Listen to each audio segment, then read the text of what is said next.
and he's going to house it. It's amazing. Absolutely amazing.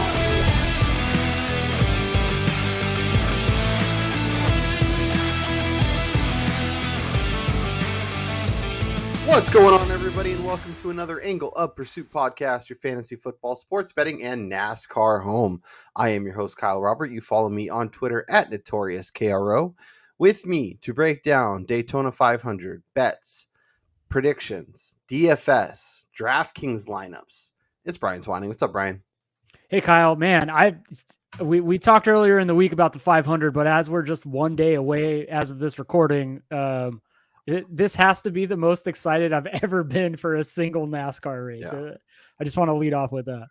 I was watching the practice this morning, so I am right there with you. Hey, I watched the entire truck race yesterday. So hell yeah! Like, I saw you. I saw you posted a nice little winner there on Twitter. Yep. So off to a great start already.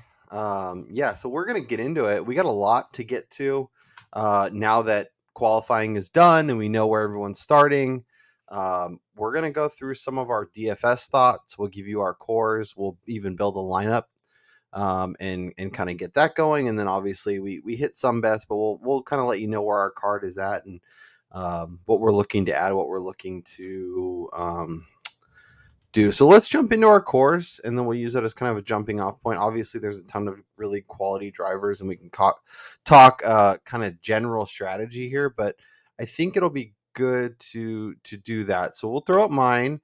Denny Hamlin 10-5 is going to be incredibly chalky, but for the right reasons. Yes. This dude is absolutely incredible here, starting 30th. Obviously going to cost you, but there's so much value as you go lower that it's going to be super easy to get him in. The one thing I will say is he will be 50-60% owned. Yes. So if you're playing in tournaments and you want to eliminate half the field, keep him out of your player pool. That's kind of how it is. But if you're playing cash and you just want to rack up those points, I mean, they're like, honestly, like we'll talk betting here in a second, but he's still the second. He's still like the favorite or the co-favorite, depending on where you look. And for a very good reason, even though he's starting 30th, this is Daytona, this is super speedway. Shit happens, things get wild, but they can also easily win from the back too. So don't let his starting position worry you. And in fact, as we go through this, we can obviously talk strategy, but for me, I'm eliminating probably anybody starting in the top 10 rows and or the top 10 spots, first 5 rows rather, and kind of going from there. Yeah. Before you continue down your list here, I just wanted to hit on Hamlin too. Like, he's a guy who traditionally likes to move to the back of the field early in the race, and make his runs from the rear. So starting in that 30th position is actually more beneficial to him, I think, especially beginning the race there. And, paying up for that amount is definitely worth it for a guy who's going to be running inside the top 10, as long as he avoids the big one at the end of the race. Yep. Another driver who's starting near the back, starting 23rd, 9,400, William Byron. Another guy who will be pretty popular. Their projected ownership has him about 30% right now. So, another guy who, but for really good reasons, really good driver, good track record at this track. A guy that we both liked before we knew qualifying and, starting grid and all that good stuff. A guy that we're both bullish on long term. And at 9,400, I think, we'll flip over and show Brian's core here in a bit, but if you want to make him your kind of anchor at the top and kind of work back from there, that's also a fantastic way. And especially if you want to eliminate that Hamlin chalk, obviously Byron will be, he'll have ownership, but you can eliminate 50% of the field. Because I could easily see Hamlin, Byron being a very popular start. And if you're playing cash, that's a great way to go. It's just, there's so much carnage. Yes. That it's really hard to get there with all the chalky guys. Yeah, Byron is, you'll see it in mine, but just as far as in this season in general, William Byron's one of my favorite drivers this year. And then for the 500, it's good to get a little bit of exposure to the Hendrick team. So I think he makes the most sense based on where he's starting. Yep. I love this guy at Super Speedways. It's Eric Almirola. He's 8K. A guy that I always gravitate towards. Starting 38th, I think there's a great chance he flirts with a top 10, maybe even a top 5. Another guy who will be heavily owned, so you'll want to mix and match these guys with other options in a similar range. But I'm looking at the optimizer I utilize, and his ceiling is only second to Denny Hamlin. So in terms of potential points, like this guy could win the race. And if you tell me that I have a guy starting 38th who could easily challenge and potentially win the race at 8K, it's going to be hard for me to say no. Yep. And last but not least is Kaz Grala, sub 5K. I think he's, obviously that car that he will be driving will have the random Allmendingers on the short tracks or on the road tracks, and they'll mix and match and kind of get their spots and get their car in position to win races with the celebrity driver as it may. And Kazman is great on the super speedways, sub 5K. There's a few names down there. I'll run through a few more after we talk about the core, but he just opens up so much potential value, so much potential salary savings that I couldn't avoid that one. Yeah, Gralla was a guy that, of course, just the name drew my attention. The only worry that I have in this particular 500 is with the new vehicles, like during qualifying and during the duels, you saw that when guys lost the draft, they lost the draft. Mm-hmm. I mean, they were losing tons of time. So I worry that maybe some of these like lower money teams who don't necessarily have the best cars, although they're supposed to be kind of the same, may find themselves in a situation where they fall behind a lap earlier than normal and they're unable to gain back those laps because of all the cautions due to crashes. So, but at sub 5,000, you're just hoping he kind of maintains position, maybe finishes inside the top 30, which is totally feasible. And at that price, I mean, you're not asking for much. Yeah, and I think to your point in general is like the teams that have multiple cars on the track is going to be the best option to pull these guys around. Even like 2311 and some of the other teams that only have like 2 cars, they really have to find friends that are willing to help them kind of stay on the lead lap, maintain it going, all that good stuff. Yep. Brian, let's throw up your core, and obviously we'll start with the aforementioned William Byron, and just work with me through some of your thoughts. Yeah, like I said, we talked about this before, but William Byron coming into this season is, for me, like one of my favorites to potentially get to the Final Four of the drivers, knowing, he's driving in that Hendrick team. Last year, he was the only guy not to have double-digit wins. He was in position in multiple races to get that second victory. And at 9,400, starting in the 23rd spot, like he offers the movement points that you need at this race and for a decent amount of price for a guy who could potentially win too, which is why I gravitated to Byron as my kind of anchor. But then it also opens up the possibility later to potentially go back to a Hamlin, or, if I really wanted to get risky and go with Kyle Larson at leading the race the entire day. So I think he offers the ability to build a multitude of lineups starting from the top. 100%. And then Austin Dillon, I mean, what else do you say? He's decently really good at Daytona. I mean, he doesn't flash. He won the 500 back in 2018, but after that, he's only got one other finish inside the top 9. He's got a 9th place. He finished 3rd here last year. He's a guy who I'm not hoping gets in the top 5, but maybe a top 10 at 8,400. I think is totally feasible, and a guy who, if he avoids the accident, is always going to be running near that position. So I like the value. And then Christopher Bell is somebody who you and I are very bullish on this season. Yep. For season long, and coming into this race, he has 3 races at Daytona where he's finished inside, I think it was the top 21 during the Cup Series, and then in the Xfinity Series he was even better. I think he's got 4 top 10s. the youngin of the Joe Gibbs group, I think, is really gonna pop this season, knowing that a guy like Martin Truex doesn't drive well here. He's got Denny Hamlin on his side as far as a teammate, starting in the 12th position. Maybe he can link up with Hamlin late in the race, and potentially these two could get near the top of the field. Yeah, for me, Christopher Bell would be like one of the close, the lower, I don't know, starting 12th. I would get into conversation, especially at that price. Like, I think he could win the race, so I think it would be potential there, and somebody that I could get to. I'm not, like I said, I'm trying to avoid that, top 10 grid and kind of work my way back. And I think Bell at 7,600 could be like a guy in that kind of 10 to 20 range, 10 to 15 range that I would actually be willing to jump on. Yeah, and just for comparison's sake, Austin Cindric is $7,500, just below him, but he's starting in the 5th position, so he offers much less value in terms of movement points. And Christopher Bell, to me, has a little bit of a better shot at winning the race, which is why I went in his direction as opposed to a Cindric or even a Tyler Reddick, in my opinion.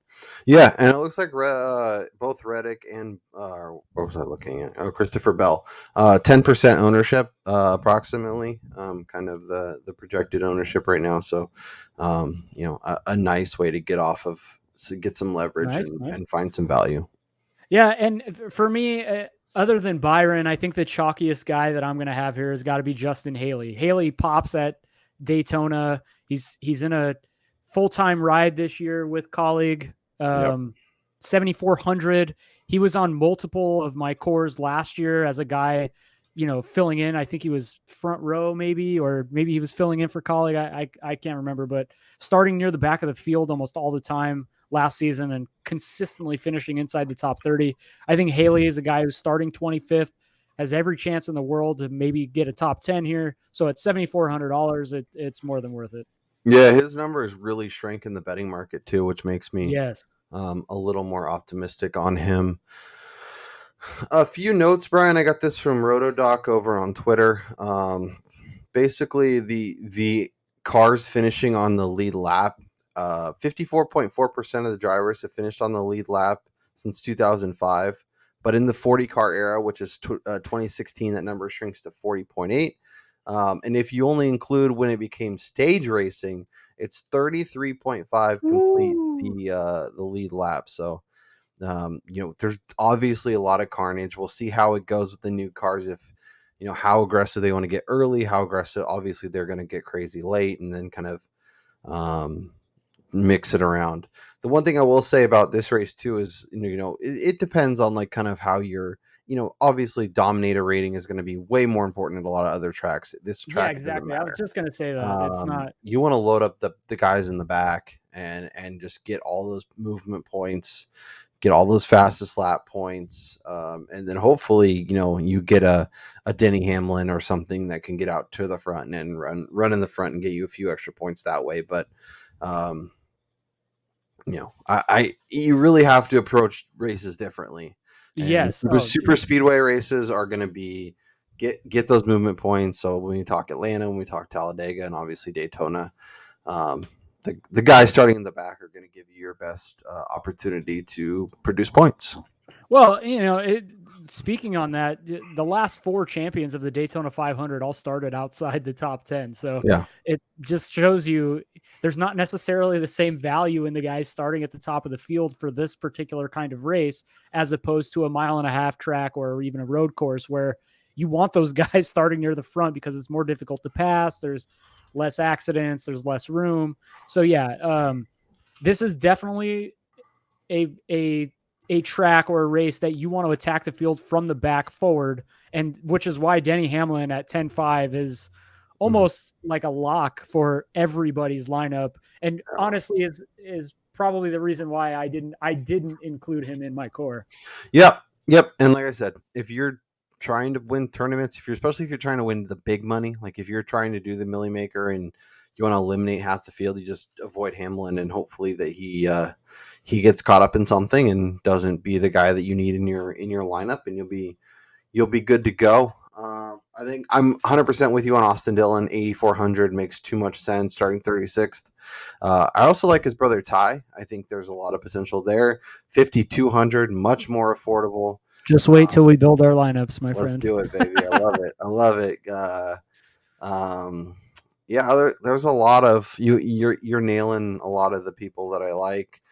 Daniel Hemrick at 7K, starting 33rd, could make some sense if you're looking to start from the back. And I think you kind of build like, okay, here's a couple guys I really like, and then you rotate the pieces around him. Obviously, don't, depending on how many lineups you're doing. If you're doing 10 lineups, then obviously diversify a little more. If you're only doing 3, then like if you want to have Hamlin or somebody in all of them, like I don't blame you. I would try and keep like maybe 2 out of every 3 lineups have a differentiation. So if you build 3 lineups, make sure one of them doesn't have Hamlin, so you have a chance at cashing. Well, and 2, like this and Talladega, the reason why you don't want to be overexposed to any like one driver or any group of drivers is because that entire group could be taken out in an instant. Yep. In a single crash at this track, so you don't want to get screwed in that aspect. 100%, and don't be afraid to leave money on the table either. Oh no, this is definitely the race this to do is that. the race. Jock Villanueva, starting 40th, 4,600 is a driver I can get behind. Oh, just give me 5. Just give me 5 place points. Right, right. Like I could easily see him finishing like 28th, 27th. In fact, seriously. On FanDuel, he has a better top 10 number than Ty Dillon. So take that for what it's worth. That might be more of a people being a little too excited. I'm mad that we can't use our guy Eric Jones, but at starting 13th, I can't do it. Suarez, 21st, can't really do it. Ross Chastain starting 19th, I could find myself getting to. He's 6,700. He's had a good run. He definitely crossed my viewpoint when I was looking at my core. And I'm curious to see in his new ride what he's going to look like. It'll be fun to kind of see these cars really be pushed in their first race, see the new drivers in the new spots, and all that good stuff. I think I'm honestly too, like, because we have not seen these particular vehicles with a full field on the track. I mean, I'm looking forward to just seeing how they race.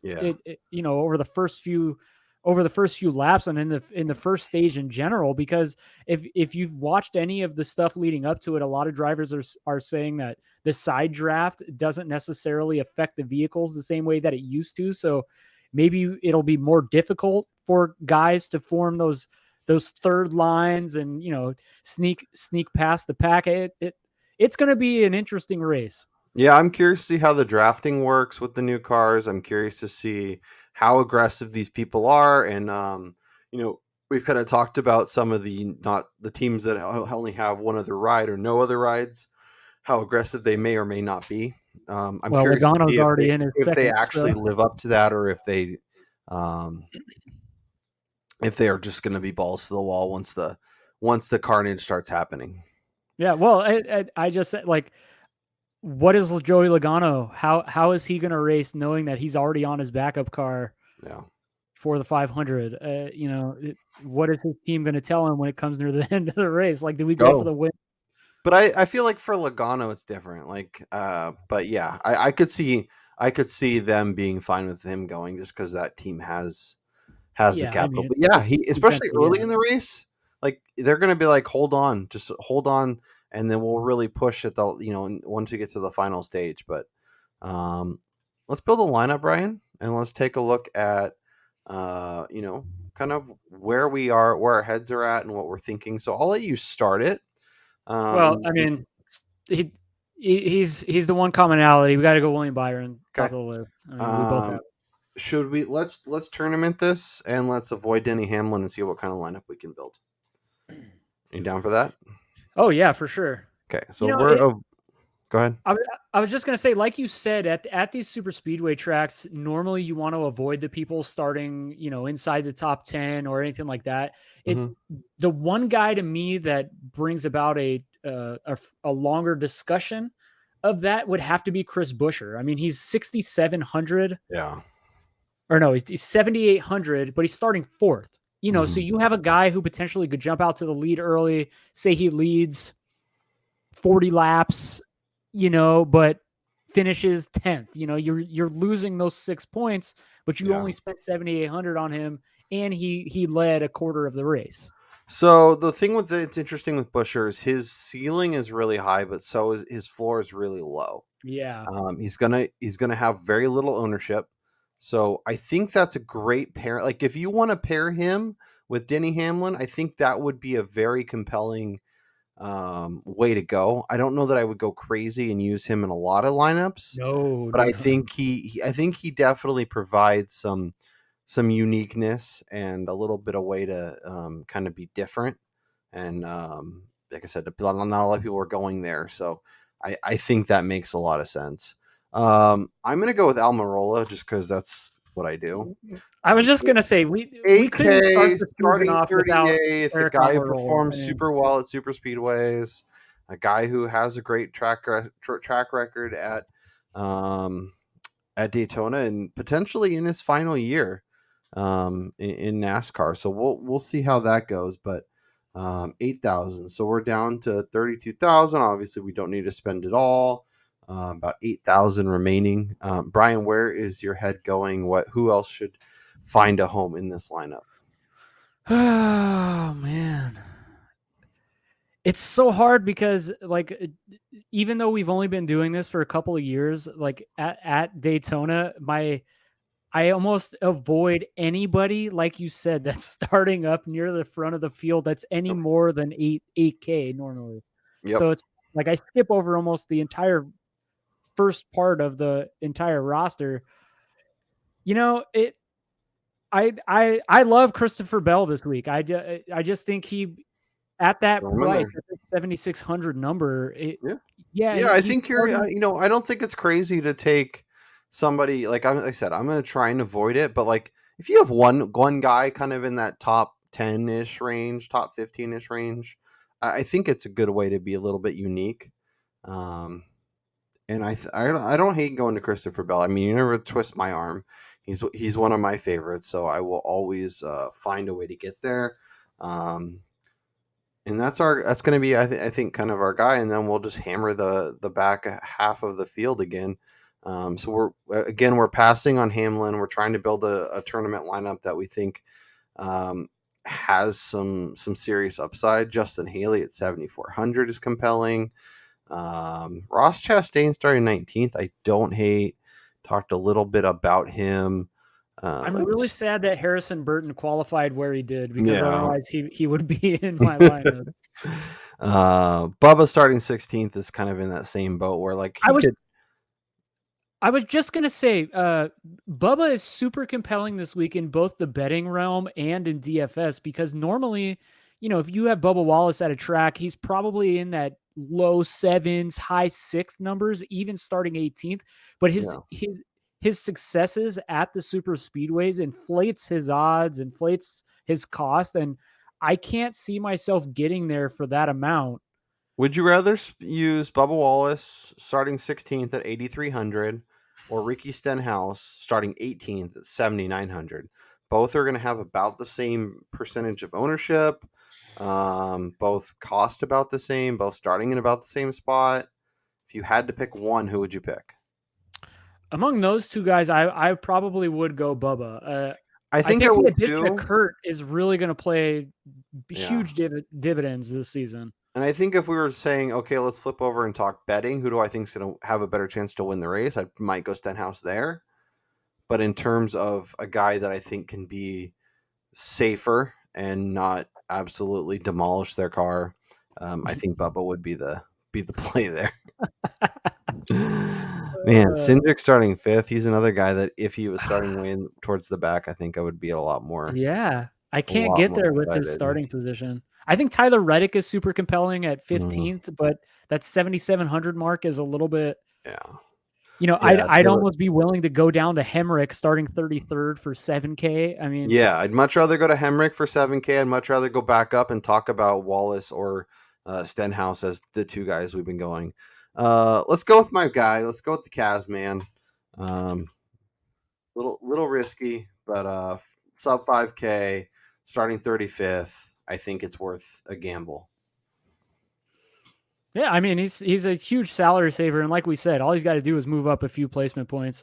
I think for this particular lineup, I think somebody that offers a pretty safe floor for the cost with the potential of a top 10 finish is got to be Ross Chastain. Love 6,700, starting 19th. I mean, he's basically starting. He's starting right near Bubba Wallace and Reddick, and I think he offers and Stenhouse offers pretty much the same ceiling for $1,000 less, and a much, much, much safer floor. Yeah, I mean he's proven it more often than they have over the last year. I think we throw Austin Dillon in here and call it a day. I mean, look at those starting positions. Do we have nobody? Is there any tweaks or changes you'd like to make? Any names you want out now that we built it, and now that that you want to consider putting in? The only name that I will say is a name that I really did not consider as much as I probably should when I was making kind of my initial thoughts. Kevin Harvick starting 22nd. Give me Kevin Harvick in the betting market. I'm not touching him in DFS, just knowing like his propensity to never quite get to the front totally. So, but if he's starting 22nd, he finishes 5th and he has some fast laps, maybe even leads a little bit. I mean, we do have some. Yeah, I mean, we could upgrade from Ross Chastain to Kevin Harvick. Yeah, I mean, let me look. Let me look. So Kevin Harvick's going to be 23% ownership, and where is he at? Ross Chastain. Ross Chastain's going to be at 8%. Let's stay with Chastain because I feel like, yeah, it's weird to say, but I feel like they have relatively similar ceilings and floors, and maybe that's crazy. But yeah, we're leaving 5K on the table. This is gonna be a lineup. I'm gonna put it into a contest, and we will see how it goes. We'll keep track of these all year, Brian. I think, and see if we can win some money and have some fun with it, and whatnot. So let's flip over now, I think, and talk some betting. How's that sound? Sounds good to me. Cool. Let's look at the betting market as we sit. I don't need that. Just using the odds checker grid to get an idea of where the numbers are at. I think Hamlin at 10 to 1. I don't usually love dipping this low, especially at a super speedway, but I think that is a decent number if you can get it. Yeah, I mean, dude's won here 3 times in the last 5 years, so he's definitely proven his prowess at the Daytona 500. But it's just hard to get on the favorites at this track. I mean, like Kyle Larson, we talked about this last time. No pole sitter has won here since the year 2000.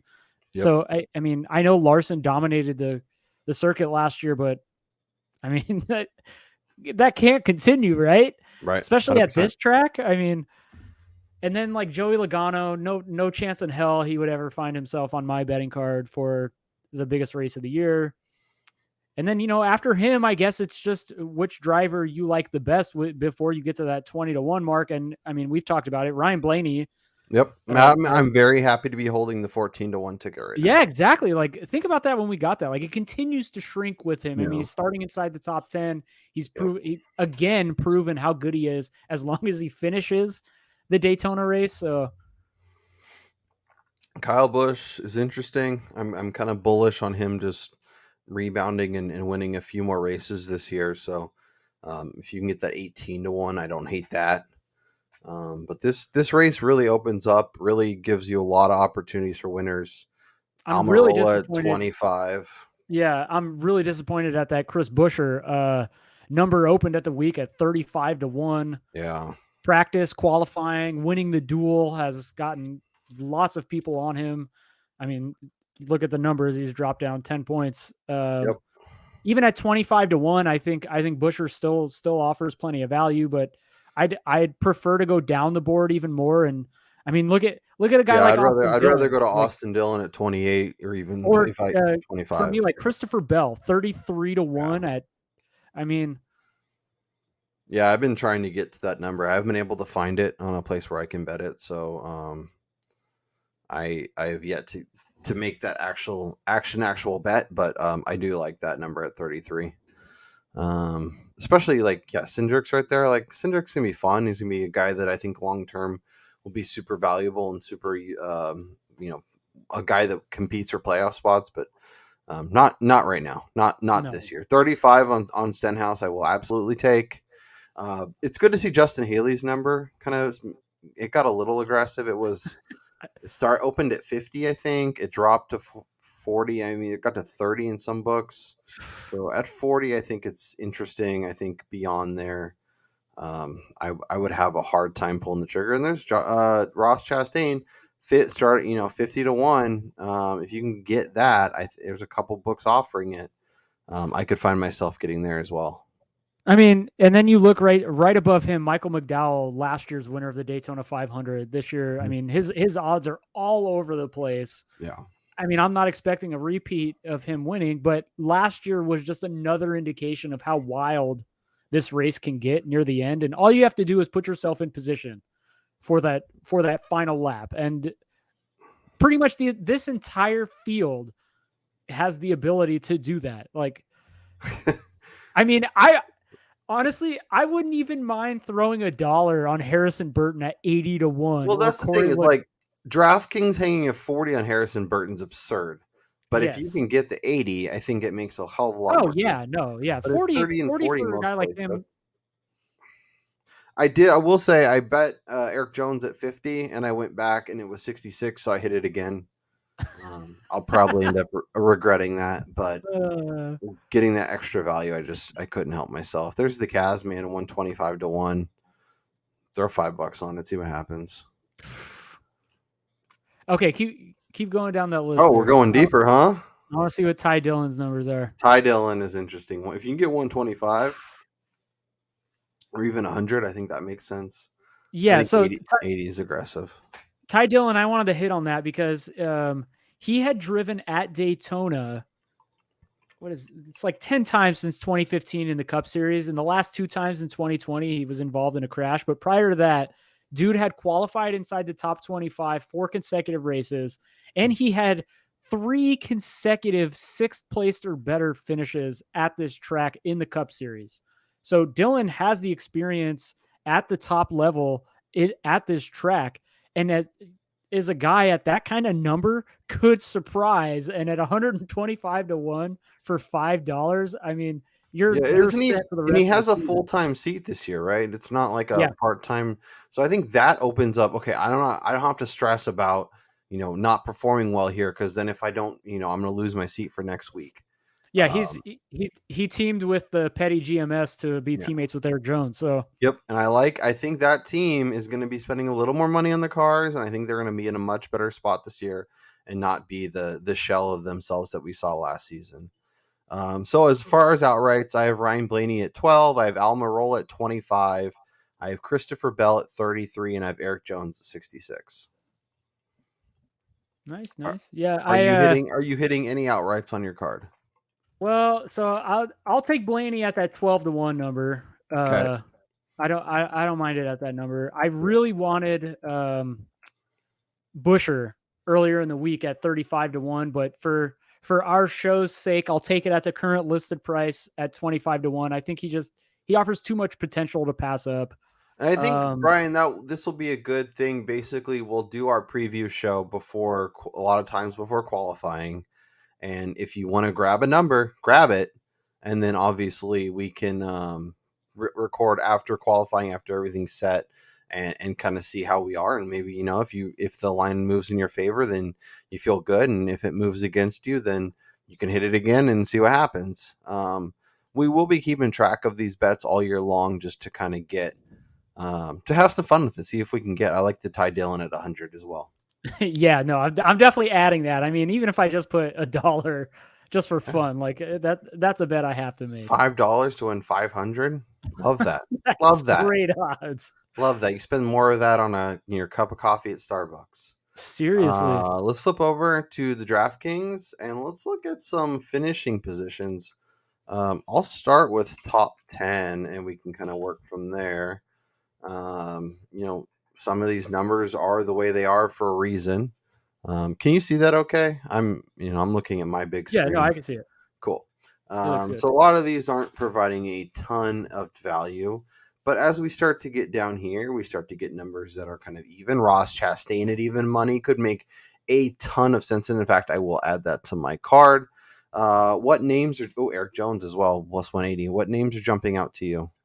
Well, I'm excited to see that Harrison Burton's number has actually dropped from the plus 130 I took it at during our preview show down to plus 110. So obviously I got a better number there. And then Chris Buescher too. He opened the week at even money to top 10. He's down to minus 110. You've seen his outright total continue to fall. So he's a guy I really like to finish inside the top 10 as well. Yeah. Yep. And you like to see, I think it will give us, like, unfortunately the qualifying will throw a wrench into kind of how we want to do things with the show, but it will give us some good opportunities to take advantage of the betting window and to find some values, to find some values on the betting board. I will say too, like for Daytona and Talladega, trying to bet place is really difficult, and it's pretty much futile because you're praying that they're not involved in an accident, as opposed to other tracks where you're going to get better numbers because you have a better idea of how the race day is going to go. So you're basically throwing darts at all these. It also opens up things like Ty Dillon to sneak through all the traffic, and all of a sudden a 3.5 to 1 top 10 isn't seeming so crazy. The thing though with the Ty Dillon at 3.5 to 1 to top 10 is that's a number that he'll never approach the rest of the season other than at Talladega or Daytona again, because every other track he's going to be behind better drivers, better cars. So his number to top 10 at other tracks are probably going to be outside that 5 to 1, maybe 6 to 1 number at best. So it's difficult for me to get there with him. I prefer to even bet him like top 20 minus 150. I think I'd prefer to lay a little bit more to have a better chance, or just go straight to the outright on him. Yeah, I think that's probably the move. What did you say the number? Let's look at the top 20 market and see if we can find some values. Minus 150. Like, obviously, you're instead of plus 350, but you're getting so much. That's only half the field. Like, that's all you're hoping for. I mean, you just need them to stay alive. Exactly. Do not get involved in the big one, and you're almost guaranteed to finish in half the field. Like Kyle said, it was like something like 40% of the cars were finishing on the lead lap in the stage era. So if he finishes on the lead lap, boom, you guaranteed yourself. Yeah, and it's really funny to look at these numbers because, like, on most races, you're not approaching any of these numbers. No. And this week, they're just like, no, we're not giving you anything decent to top 20. Yeah. Let's look at Daytona specials. All Hendrick cars to finish in the top 10 plus 650. That feels aggressive. Yeah, no 950 for JGR. Like, these, I think to try and grab multiple vehicles is like a fool's errand. I just, like, it's so hard to find. Okay. Staying on those Daytona specials real quick. They have one first year Magic, Austin Cindric or Harrison Burton to win. It's only at 15 to 1. You'd be better off placing the same amount of money on both of those guys outrights. Yep. Like, there's no value in that specific special there. Yeah, and a lot of times that these things are created to get people to check them out and like engagement and people to here's a decent odd, but it's really like you said, it's not. Just take both of them and like even like you could parlay them and maybe that number is a little bit better than 4 to 1, but like Hamlin Logano to both top 5 4 to 1, I don't hate that, but I guess let's look at finishing position, and we go Hamlin and we go Logano. Oh, you can't parlay it, but we can give you a driver prop and then you can do it there. So, look at your book, figure out what makes the most sense for you. Any other bets you want to look at before we move forward? I was going to look at the matchups, but it looks like they've really knocked a lot of them out.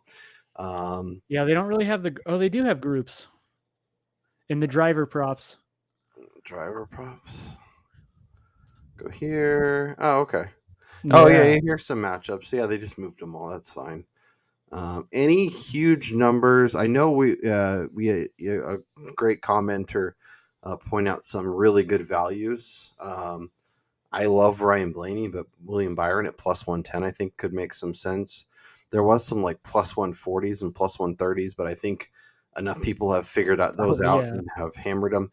Eric Jones at minus 105 versus Harrison Burton. I like Burton. I think he's going to be really good long term. This is his first trip around the track. I think getting this number on Eric Jones is a number that I could find myself getting to. And too, like the thing about these driver matchups, these are probably the best way to attack like the Daytona races when you're just looking to get some action on the sport without getting too invested, because you're literally only hoping that your driver finishes better than the other guy. I mean, you're not betting against the entire field here. Yep. And you could get 23rd and 24th and still win your bet. Yep. So look at those groups. Brian likes to attack the groups, and sometimes there's decent value. Denny Hamlin being the same as kind of all these guys is interesting to me. I like it's got to be based on where he's starting. Like I don't. It's true, but still, but that means nothing at this track. Yeah. I don't. Yeah, I think that's a bad number. I think I'm extremely sad that Ryan Blaney is pegged in that top group. It tells you where he's at. This is where the new space that he lives in drives in. I mean, and then just in Group B for me, I would just place like $10 each on Byron and Kyle Busch here. Yep. And just hope that one of those two guys wins this, because Logano always gets in accidents and Big Bad Brad always F's me over. So I like Austin Dillon in Group C, 2.5 to 1. I like Bowman long term, but don't love him this week. Obviously, we talked about Bubba's potential and does pretty well at this track, but I think Dillon in a head to head against Bubba or Busch, I think is a good idea. Group D. Almirola at plus 260 and just give me that right side right there. Yeah, Almirola and Stenhouse. Because Truex is a great name, but does struggles here. And then obviously, like I said, Harvick is popping a lot more in the model than I thought he would. But I think it's still an interesting bet. Okay, Brian, we talked some bets. We looked at the DK lineups. We even made one. But I guess there's only one thing left to do. It's Daytona 500 week. What is your best bet for the Daytona 500? Well, going back to Ryan Blaney, that top 5 at plus 130 is great, and I'm going to stick with that as my early in the week best bet with Blaney. But to continue the trend of sticking with Ryan Blaney, my best bet today for the Daytona 500 is Ryan Blaney to finish ahead of teammate Joey Logano during the race. I like it. What's the number there? Minus 110 in the driver matchups. Perfect. Love to see it. Love to see it. Man, there's some interesting numbers. I could find myself getting to, what's this number? Top 5. I don't know if I'll do that. Let's do, dang, he is pricey. What? I like Eric Almirola. I'm looking at his top 10, but like minus money, I don't necessarily love that. Like, while Kyle molds this over, I will say I am actually cheering for Chris Buescher to win the 500. So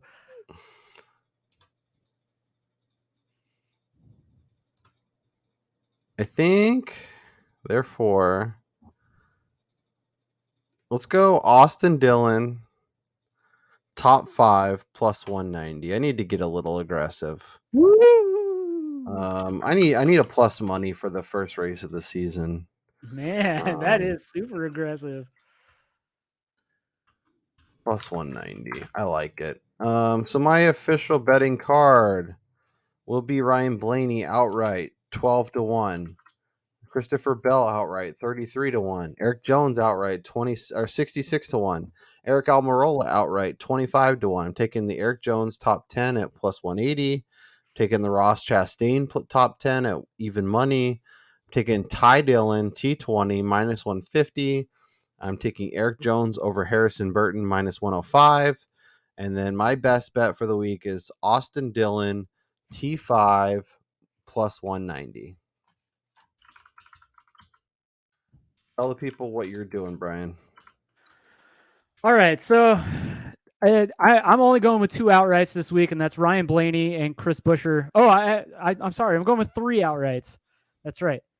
Ryan Blaney at 12-1. Chris Buescher, I'll take the lower number, although I wish I would have taken this earlier. I'll take it at 25-1. And then Ty Dillon at 100-1 to win the Daytona 500 are my outrights.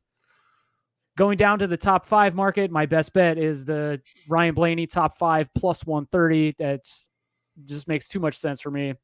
And then going down to the top 10s, Chris Buescher, I got this earlier in the week at even money. It's down to minus 110 or minus 115 at some places. I think there's still value there. And then the other one is Harrison Burton. I grabbed him as a top 10 at plus 280. He's down to like plus 240, plus 230 at some books. So the public and the sharps are getting on him right now. So I think that's a good bet. Going to some driver matchups. I'm going against Kyle's hope of Eric Almirola. I'm taking Bubba Wallace to finish better than Eric Almirola. Hey, Bubba could finish 2 and Almirola could finish 3, and I obviously don't get the outrights, but I get a lot of other bets, top 5s, top 10s, that thing. Nice. And then again, going back to today's best bet, Ryan Blaney to finish better than Joey Logano. Logano will probably wind up winning this race, by the way. Yes, and then, love it. Christopher Bell to finish ahead of Martin Truex Jr. at minus 105. Christopher Bell is the up-and-comer for that Joe Gibbs Racing team, and I think he proves it this weekend. And then I got Kevin Harvick plus 125 over Chase Elliott. I like this. I think there's a good shot that Elliott gets a little too aggressive. We've seen it before, and he's one of the people involved in one of the early big ones here. And I think the last bet that you haven't mentioned, the prop, might be my favorite bet. So if you can find this somewhere, this is probably my favorite and most likely bet to hit this weekend. That is the driver who takes the white flag will not win the race. Minus 120. There's always chaos on the last lap, and it's not going to finish like the Truck Series did with a caution. So snag this before it gets. This should probably be 1 to 2 odds or minus 200 if you want to go in that to that direction. But yeah, it close to even money for this makes this is my favorite bet of the weekend. Yeah. I thought this was going to be a short show. Obviously, we aren't incapable of that. We hit almost 50 minutes. Thanks for everybody who's made it this far. We will be here each and every week, probably multiple times every week, depending on how qualifying goes, how all that stuff goes. Let us know down in the comments your prediction. Who is winning the Daytona 500 in 2022? I'll also add some dollar values, Ryan. I'm either going to do, I think, 10 and 20 or 10 and 50 or something. And we'll do, obviously the head-to-heads or like the shorter odds, top 10s, that kind of stuff with more money. And then outrights, we'll just throw like $10 on, just so we could keep a running total of dollar values, because no one's putting the full unit on the 66-1 or 100-1 that they're also putting on a minus 110 or minus 115 head to head. So we'll figure the dollar amounts there just so we can kind of keep a running total. That's Brian Twining. I'm Kyle Robert. Enjoy the 500. We'll be back next week as NASCAR season rolls along, and we'll talk to you guys next time.